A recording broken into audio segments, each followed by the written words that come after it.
Candidat à la relégation. J'ai rejoué 1000 fois les événements de cette journée dans ma tête, je me suis souvenu et j'ai tout trié. Dans ma tête, Sherlock et Watson jouaient encore et encore la même pièce et essayaient d'attraper le fil qui mènerait du sombre tunnel vers la lumière. La mémoire est une chose peu fiable et la confiance est une chose fragile, surtout lorsque votre meilleur ami brise le pont de la confiance avec un craquement et que vous plongez impuissant dans l'abîme de l'ignorance, de la peur et des secrets. Ce jour-là, le temps était nuageux, le soleil a essayé plusieurs fois de sortir de derrière les nuages, mais a finalement abandonné et a finalement disparu derrière les nuages. Je fixais fixement l'écran de l'ordinateur, essayant de compiler les données en un seul rapport. Elisabeth a fait irruption par la porte. J'admirais Malice chaque fois que je la voyais. 2 ans de travail pour un bien, des intérêts communs et des discussions sur des collègues sympathiques nous ont profondément et fermement unis, nous sommes devenus inséparables, malgré des caractères complètement différents. Je suis calme, capable de sortir de n'importe quelle situation, Lise est agitée et joyeuse, vivant un jour. Il y avait quelque chose en elle qui faisait que les gens la touchaient, l'aimaient, un zeste extravagant de caractère et une belle taupe sur son cou. Et maintenant sa taupe se dresse devant moi, et les cheveux de la gorgone tombent comme des serpents noirs sur ses épaules. Savez-vous ce que cette grosse chèvre m'a dit?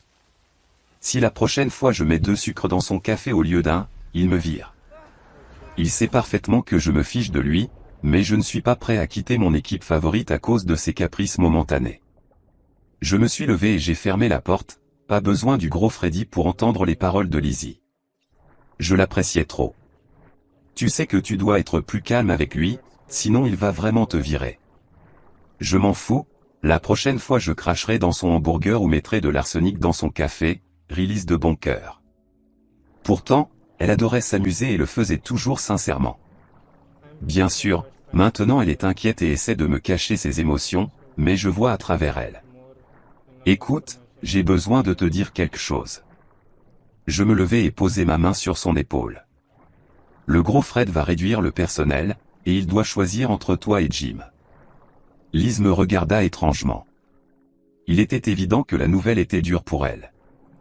Notre équipe était assez soudée, nous avons travaillé plusieurs années, et tout allait très bien jusqu'au jour où le gros Fred a remplacé l'ancien patron. Bien sûr, je n'aurais pas dû lui dire cela maintenant, mais je voulais qu'elle se mette d'accord, d'autant plus que c'était moi, en tant que chef du service du personnel, qui devait établir une caractérisation des 2 candidats au départ. Lise est une personne d'humeur, elle s'est juste assise triste, mais 1 minute plus tard, elle tourne à nouveau dans la pièce, se réjouissant d'une idée qu'elle connaît. Et si on organisait une fête, hein? Suggéra Lise. La mer d'alcool, délicieux barbecue, latina, ici Lise a fait plusieurs mouvements avec ses hanches, imitant une chaude danse brésilienne.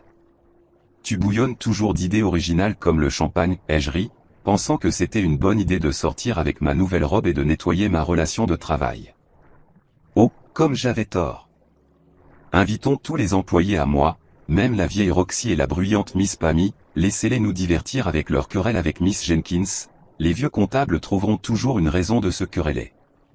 Je trouve que c'est une excellente idée, chère Lise, j'étais contente, en voyant comment ses yeux s'illuminaient, c'est bien qu'elle ne s'offusque pas de moi parce que je n'ai pas encore proposé au patron une figurine à décoller, j'ai douté. Lise m'était chère, mais Jim est un excellent candidat pour mon petit ami, et je ne voulais pas couper notre relation dans l'œuf. Marguerite entra dans la pièce. Le patron appelle, va le voir, et ajoute, il n'est pas de bonne humeur aujourd'hui. Mais comme toujours. J'ai conclu, et j'ai roulé à contre-séure dans le bureau de Fred. Le bureau de Fred Williams parlait beaucoup de son propriétaire, il sentait toujours la nourriture, et l'air était rempli de l'odeur âcre de l'eau de Cologne, que le patron versait sur lui avec une ténacité admirable. Un cactus se tenait seul sur le rebord de la fenêtre, la seule plante qui ait survécu dans ce bureau. Fred était très gros, son ventre essayait constamment de sortir de sa chemise, et il semblait que seules ses bretelles l'empêchaient d'exploser. Cependant, le bureau de Fred était toujours bien rangé, les choses empilées, et il n'y avait pas un seul grain de poussière sur le moniteur. Il était pédant en tout. J'aimerais mieux connaître les employés et dresser leur portrait psychologique afin de comprendre lequel d'entre eux devrait être licencié, à votre avis, mademoiselle Blaymore? Son petit doigt tapait sur la table, une bague en or avec une pierre rouge scintillait à son index. C'est une bonne idée, j'ai pensé, et si on laissait le patron choisir par lui-même, sans mon intervention? Ensuite, je peux me détendre et laisser les choses suivre leur cours. Je ne voulais pas assumer le fardeau de la responsabilité, à qui donner la préférence et dont le poste est le moins important, la secrétaire de Liz ou le coursier de Jim. Liz fait juste un barbecue samedi, venez, nous serons heureux. Fred était un type désagréable, il calmement. Il pouvait ouvrir les mains ou lâcher une blague grasse, ses yeux couraient constamment partout et ne s'arrêtaient jamais au même endroit. Jusque-là, je n'avais pas remarqué une attitude aussi grossière envers moi-même de sa part, mais maintenant je ne pouvais pas éviter son regard tâtonnant sur mes cuisses. Bien sûr, je viendrai. Tu peux en être sûr, Amanda, je frissonnais et me détournais pour quitter le bureau, sentant physiquement ses yeux sur moi. J'ai eu la force d'arrêter. Nous vous attendrons vers 17h. Le samedi était tout simplement génial. Nous avons beaucoup plaisanté, ri et dansé latina. Jim était sympathique et très serviable. Liz semblait un peu étrange, mais elle était si bien habillée pour la soirée, et il y avait tellement d'alcool bu que cela ne semblait pas avoir d'importance. La plupart des personnes présentes à la fête se sont tenues encerclées et ont dansé et applaudi au rythme des mouvements d'Elizabeth. Son visage gothique était blanc au milieu de la noirceur de la nuit, déchiré par les flocons ardents d'un feu, sur lequel brunissait une autre portion de barbecue parfumé. Il y a eu un moment que je n'ai vraiment pas aimé, en dansant la bachata, Liz a invité Jim. J'ai vu son regard lubrique, 1000 petites bombes ont explosé dans mon cerveau, et presque avec un scandale je l'ai sorti du cercle vicieux de Lizzie. J'ai compris que même si je n'avais aucun droit particulier sur lui, j'étais quand même offensé. Ne sois pas prude, Amanda, laisse-toi détendre et amuse-toi. Écoute, Fred est-il venu par hasard? J'ai vu les lèvres de Liz se contracter imperceptiblement. Fred, notre patron? Qu'est-ce qui aurait dû être? Elle m'a regardé d'un air interrogateur. Liz, je sais que tu mens, tu ne peux pas me tromper, il est venu, n'est-ce pas? Elle se moque définitivement de moi. Non, AM, il n'était pas là, et pourquoi l'as-tu invité sans ma permission? Tu sais que c'est un gros lubrique et je ne voudrais pas gâcher la soirée en repoussant ses avances. Allez, la viande est prête, allons-y, mangeons un morceau. Lizzie m'a traîné jusqu'à la table. Des morceaux de viande frite fumaient de manière appétissante sur la table, du jus gras coulait directement sur la table, des personnes affamées s'approchaient progressivement de la table, chacun essayait de ramasser un morceau plus gras avec une fourchette. Pendant un moment, le bourdonnement des voix s'est éteint et le rongement a été entendu de partout. J'ai pris une bouchée, la viande était rance et dure.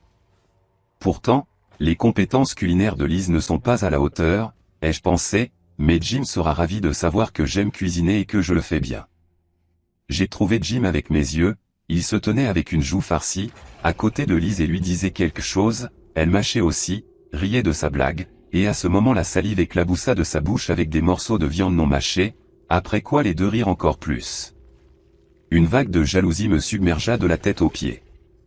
Le temps semblait s'être arrêté pour moi. Le visage de poupée de Liz ne me semblait plus mignon, et son sourire ressemblait plus à un rictus. Ils doivent comploter autour de moi. Eh bien, bien sûr, les deux ont été offensés par moi, car c'est moi qui devais dresser leurs caractéristiques, ce qui revient à condamner l'un d'eux à la bonne réduction.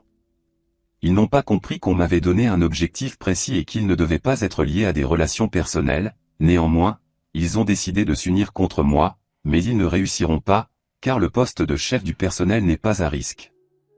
Bien que, si Liz tourne son cul devant le vulgaire Freddy, alors elle peut obtenir ma position, et les cours de recyclage sont une bagatelle. Et, Jim, le petit trou du cul, a décidé que je ne correspondais pas au rôle de son béguin. Au lieu de continuer à me manger, j'ai décidé de les approcher. Est-ce que tu t'amuses? J'ai fait un sourire forcé, la viande est assez dure, il a fallu la faire mariner un peu plus longtemps, vous ne trouvez pas?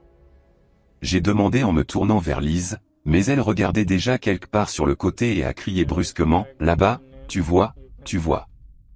À son cri, tout le monde se tourna effrayé vers une petite forêt. Là, un écureuil. Gros écureuil en bonne santé. Liz riait déjà dans la seconde suivante. J'étais sur le point d'être en colère contre elle, quand soudain la nausée me vint à la gorge. Dans son assiette, tout au bord, quelque chose clignota. C'était une bague en or avec une pierre rouge. Un frisson parcourut ma colonne vertébrale et toucha mon cœur avec une lance de glace. Je m'assis sur une chaise en osier. Fred était sûrement là, sinon, d'où venait sa bague, mais pourquoi est-elle dans l'assiette? Des millions de questions fourmillaient dans ma tête comme un essaim de mouches. J'imaginais les morceaux de chair découpés rôtis sur le feu, je voyais les bouches grasses des convives claquer leurs lèvres sur les divines côtes d'agneau. Assez, je n'y pensais plus.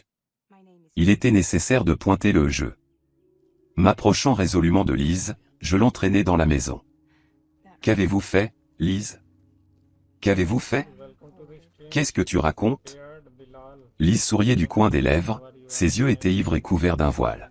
« J'ai trouvé ça dans la viande, j'ai sorti la bague de Fred du mouchoir, d'où vient-elle, Lise? Vous ne pouvez pas deviner? » Lise est devenue sérieuse, il en a trop pris, a dû se débarrasser de lui. Il est venu me voir le matin, s'est effondré ivre et a commencé à harceler, j'ai dû le poignarder avec un couteau. Où ordonnez-vous d'aller? Votre patron? Elle dit tout cela d'un ton amusé. Elle est clairement devenue folle. Que faire? Appeler la police, les ambulanciers? Monter aux oreilles de tous les invités? Lise continua de sourire. Eh bien, tu sais, le meilleur moyen de cacher les traces d'un crime est de se débarrasser des preuves, comprends, nous sommes tous complices du crime, car toi aussi tu as mangé de la viande. J'étais terriblement nauséeux et j'ai couru dans les buissons les plus proches. Lise s'est précipitée après moi, mais j'ai réussi à me cacher d'elle, tout bouillonnait dans ma tête, des points rouges ont clignoté devant mes yeux, c'était franchement mauvais. Nous avons mangé notre patron. Au début, tout semblait irréel, mais bien sûr Lise plaisantait, c'est une terrible inventrice, c'est juste une blague stupide, mais le lendemain matin, Fred ne s'est pas présenté au travail. Ils ne sont pas venus après-demain, ni les jours suivants. Suivi de visites policières, d'interminables interrogatoires, que j'endurais difficilement. Au fil du temps, les yeux de Lise sont devenus plus effrayés quand elle me regardait. Nos conversations avec elle ont cessé, j'ai évité de la rencontrer et je n'ai pas lu les notes qu'elle avait laissées sur la table. Cela a duré jusqu'à ce que je fasse une dépression nerveuse. Je devais prendre des vacances à mes propres frais, j'avais besoin de réfléchir à ce qu'il fallait faire ensuite. J'aimais tellement Lise que tout cela paraissait incompréhensible, ses parents ne supporteraient pas la nouvelle, l'entreprise ferait faillite, tous les employés seraient au chômage, la vieille Georgia ne pouvait pas nourrir son fils, et la banque handicapée était si heureuse pour pouvoir servir la société. Des gros titres scandaleux défilaient devant mes yeux, les employés de la société aisée sont des cannibales, les représailles brutales contre le patron. Si quelqu'un découvre que j'ai mangé une personne, je ne pourrai pas continuer ma carrière dans cette ville, je devrais me chercher à nouveau, trop de temps et d'efforts ont été consacrés à cette ville, je ne serai jamais pris au sérieux ici. Quelques jours plus tard, la sonnette retentit avec insistance. Je savais qu'elle viendrait me chercher, et j'avais raison, c'était Elisabeth. Tu ne réponds pas à tes appels, et j'ai besoin de te parler. Vous n'avez jamais su écouter et entendre. Je ne t'ouvrirai pas la porte, tu es fou. J'ai compris que si je laissais entrer Lise maintenant, elle essaierait probablement de me tuer, car je suis le seul témoin. Je ne peux pas permettre cela. Je veux vivre, je veux construire une carrière, maintenant je me souviens des mots de Fred Williams, tu es un carriériste prometteur, tu accompliras beaucoup. Et puis j'ai réalisé ce que je devais faire, je pouvais toujours trouver un moyen de sortir de la situation. La serrure était serrée, mais maintenant elle s'ouvrait assez facilement. Lise se tenait dans un pull gris informe, elle avait peur. « Voulez-vous me laisser entrer ?» Elle serrait un mouchoir dans ses mains. J'ai vu qu'elle était nerveuse, mais maintenant tu ne peux pas me tromper. Tu ne m'emballeras pas autour de ton doigt, salope. J'ai laissé Lise avancer, dans ma main derrière mon dos j'ai tenu le couteau prêt, quand elle se jettera sur moi, je serai prêt. Lise se dirigea vers le canapé, mais ne me regarda toujours pas. Quel plan a mûri cette fois dans sa tête? Est-ce que tu vas me manger aussi? J'ai jeté moqueusement. À mon avis, tu n'es pas toi-même, à quoi tu penses? Lise s'avança lentement vers moi. J'ai regardé sa trajectoire, les nerfs étaient comme des cordes tendues, tout n'est pas vrai. C'est juste une plaisanterie. J'ai juste besoin que tu te calmes et que tu m'écoutes, pour mon bien et pour notre amitié. Tu penses vraiment que je te croirai après avoir trouvé la bague? Es-tu entré par effraction dans ma maison après m'avoir nourri de chair humaine et prétendu que tu plaisantais? Ce n'est pas du tout comme ça. Je peux tout expliquer. Tu te souviens que j'ai crié que j'avais vu un écureuil? C'était une distraction, à ce moment Jim a mis la bague dans votre assiette, c'était de la viande ordinaire, et pas du tout les morceaux de Fred. Nous avons juste décidé de te faire une farce parce que tu étais si tendu. Tu mens, sinon, pourquoi n'en as-tu rien dit et n'as-tu rien dit à la police? J'avais peur, parce qu'il a en fait disparu quelque part, je ne sais pas où Fred a disparu, elle a prononcé le mot avec confiance syllabe par syllabe. Mais ensuite, elle a éclaté en sanglots, je n'ai même pas essayé de l'arrêter, cette grosse merde était vraiment avec moi, il m'a agressé. On dirait qu'il était défoncé. L'anneau est tombé accidentellement de sa main lors d'une dispute. Tout est explicable. Tu dis ça parce que tu sais que de la drogue a été trouvée lors d'une perquisition dans son appartement, c'est une fiction. Vous voulez que vous et Jim restiez, parce que vous étiez tous les deux candidats à l'élimination, et maintenant vous vous êtes débarrassé de la menace, et je suis parti. Un excellent moyen d'éliminer un adversaire, n'est-ce pas? Mais tu n'auras pas Jim et moi, j'avais totalement confiance en moi à ce moment-là, j'ai pris une décision, tu es candidat à la relégation. Liz essayait toujours de discuter quelque chose, mais le couteau était déjà entré dans son corps. Plusieurs fois, 50, peut-être une centaine, j'ai percé son beau corps, le visage gothique a pris une teinte grisâtre, ce qui l'a rendu encore plus beau, plus poupée, et les émotions ont été à jamais balayées par le souffle grave de la mort. Quelqu'un a sonné sans arrêt au téléphone. Jim. Il attend probablement sa petite amie dehors. Bonjour, Liz, je dois te dire quelque chose. Je sais que toi et Liz vous êtes disputés. À cause de la situation avec le ring et la disparition de Fred Williams. Tout semblait très étrange, toute l'histoire est juste horrible. Je ne sais pas exactement ce qui s'est passé entre vous, mais je sais que vous avez soupçonné Liz à cause de cette sonnerie stupide, elle est très reconnaissante que vous n'ayez rien dit à la police, car ce serait un fiasco. En général, j'appelle pour dire que tout a été décidé. Il s'avère que Fred a été lapidé le jour du barbecue, et a décidé d'aller dans un autre état chez sa petite amie, a eu un accident de voiture, il n'avait pas de papier, la voiture appartenait à son ami, qui n'a pas pu être contacté, donc là n'avait aucune nouvelle de lui, mais maintenant que la police l'a retrouvé, il va bien, il est vivant. Bonjour, vous m'écoutez?